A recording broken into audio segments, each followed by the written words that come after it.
JBN, we keep you informed. Police probing weekend gun attack on St. James Councillor. The Montego Hill Police in St. James are now probing the weekend gun attack on Mark McGann, the councillor for the Somerton Division in St. James East Central. McGann was reportedly dropping a co-worker at home in Montego Hill, St. James, when he was pounced upon by a gunman who used a rifle to open fire on his vehicle. He said after taking evasive action, the attacker fled. Neither the councillor nor his co-worker was injured. I don't believe it is a target on me because it was not a location that I visited frequently, so I'm thinking it was just a crime of opportunity, McGann said. The councillor also said his vehicle was disabled by the bullets. The police reportedly found M16 and a 9mm spent shells on the ground. He said National Security Minister Dr. Horace Chang and St. James East Central MP Edmund Bartlett have been in touch with him.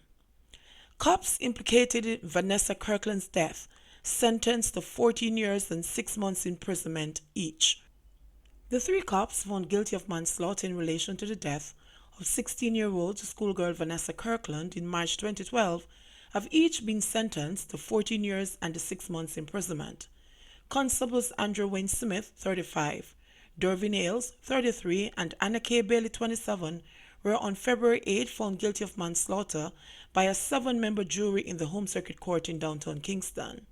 During the trial, the court heard that Constables Bailey, Ailes, and Smith drove onto Norman Lane in Kingston sometime after 9 o'clock on March 20, 2012 and opened fire on a blue Suzuki Swift motor car which was parked along the left side of the road. Kirkland and 6 other occupants inside the car were shot. She subsequently died from her injuries. Mike Henry again calls for Z0S0 in Maypen Clarendon. Central Clarendon Member of Parliament Mike Henry is again calling for the establishment of a zone of special operations Z0S0 or other enhanced security measures in Maypen to tackle what he says is the increasingly frequent acts of extreme violence, especially murders in the parish capital. In a statement, Henry said he has noted a slew of killings in and around the town over the recent months, including 4 fatalities last week. He further said that on Sunday morning he was called to the scene of a violent gun battle between men armed with high-powered weapons and police personnel who came upon a brazen daylight robbery spree in the Guineap area of Maypen. 2 cops were shot and injured in the incident, in which 2 vehicles, including a police service vehicle, were shot up by the hoodlums. Henry said there can now be no question about the need for some special security arrangements in Maypen, something I've been calling for quite some time now, and for which the time has come in no uncertain manner. He said criminals in the town have gotten out of hand and are showing scant regard for the police without the necessary strong security arrangements that will force public order and a significant reduction in violence. Central Clarendon MP said while he's aware of the financial challenges of simultaneously establishing and maintaining enhanced security measures in many of the more challenged crime hotspots across the country, I am sure that Maypen must surely now be clearly on the cards for serious deliberations on such a need by the security forces and the National Security Minister, as the situation just cannot be allowed to continue as is. Motorcyclist dies in St. Elizabeth crash. The Pedro Plains police are probing the circumstances surrounding the death of Mark James, a cyclist who was involved in a motor vehicle collision on the Treasure Beach Main Road in St. Elizabeth Saturday night. The incident occurred shortly after 8 p.m. Police reports are that James was driving his motorcycle along the roadway when he collided with a Toyota Land Rover motor truck heading in the opposite direction.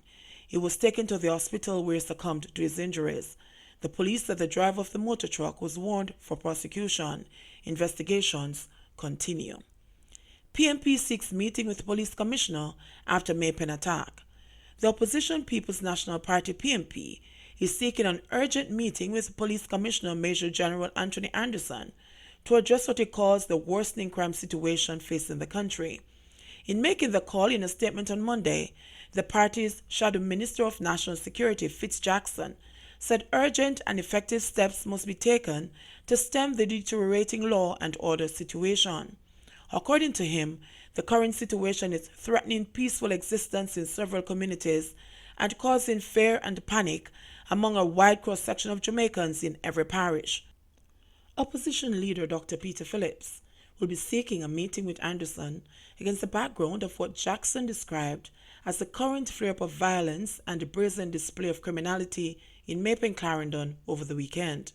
He said the meeting is to discuss the present situation and to be appraised of the Commissioner's plans to reassure and to protect the nation, especially in the light of the Mapen attack. About 9:15 Sunday morning, several heavily armed gunmen descended on and robbed a Chinese-operated supermarket in the usually busy town. 2 police officers who responded to the robbery were shot and injured, and the video footage showed the gunmen making off with at least 2 Chinese hostages in waiting motor cars. Jackson said the incident highlights an assault on law and order by large gangs of highly trained and armed criminal gunmen. He noted a pattern of Sunday morning attacks with similar recent events in St. Elizabeth, St. Mary, and St. James. He said there has been other significant flare-up in crime and violence and murders in other parishes, including Kingston and St. Andrew and St. Anne. The opposition spokesman lamented that despite the presence of the state of emergency SOE in 3 western parishes, including St. James, hardened and apparently well-trained criminals have continued their murderous rampage, carrying out daylight robberies against legitimate businesses with impunity.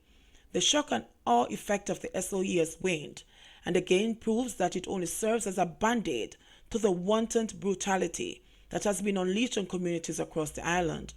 Those in the government and elsewhere who believe that a declaration of a state of emergency is a medium or long-term fix of crime need to face the reality that without a national crime plan that effectively focuses on investigations and arrests, there will be no end in sight for this level of criminality, Jackson stated.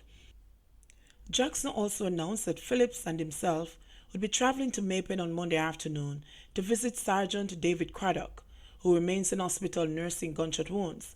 He said the opposition leader had earlier spoke with the wife of Constable Chase Carnegie to express his sympathy and the best wishes to the constable who has been released from hospital. The policemen were both attached to the Mapen police station, came under gunfire while on foot and mobile patrol, respectively, in the Guinea Tree area of the town. A video showing several spent shells from a 12-gauge shotgun and other firearms outside the large Chinese-operated supermarket in the Clarendon capital has been circulating on social media. The gunmen, who were inside the business establishment for more than 6 minutes, made their escape in 2 or 3 white Toyota Probox motorcars, one of which crashed along nearby Howard Avenue in the town. Why Anne-Marie Vaz declared nil election spending. The Jamaica Labour Party JLP has explained that it covered the cost associated with the campaign of Anne-Marie Vaz for the April 4 by-election in Portland Eastern. According to the JLP, Vaz's sole focus was on the campaign on the ground. As per the law governing the financing of political campaigns in Jamaica, a candidate is permitted to be fully and solely financed by his or her political party. Financial control of the campaign was managed by the Jamaica Labour Party. This is the reason for the nil declaration made by her in relation to the by-election, a spokesperson explained in a statement yesterday. The clarification came after questions were raised after Vaz reported to the Electoral Commission of Jamaica that she did not spend any money to contest the hotly contested by-election. The spokesperson indicated that a declaration of expenses incurred for the by-election will be outlined when the party files a report to the Commission. That report is not due until October. The defeated candidate, the People's National Party's Damian Crawford, indicated that he spent $4.75 million to contest the by-election. The full statement reads, "The Jamaica Labour Party has taken note of comments being made in relation to the published return of election expenses of MP Anne-Marie Vaz from the recently concluded by-elections in Portland Eastern on April 4, 2019, and wishes to provide clarification to the public. As per the law governing the financing of political campaigns in Jamaica, a candidate is permitted to be fully and solely financed by his or her political party. Mrs. Vaz's sole focus was on the campaign on the ground. This proved to be successful. Financial control of the campaign was managed by the Jamaica Labour Party. This is the reason for the nil declaration made by her in relation to the by-election. It should be further noted that the declaration of the political party expenses for Portland Eastern by-election are not due until October 2019, as required by the Election Financing Campaign Legislation and Regulations 2017. The Jamaica Labour Party will comply and declare all expenses incurred for the Portland Eastern by-election. JBN, we keep you informed. Please remember to like, subscribe, share, leave us a comment, and click the notification bell to receive our daily news items.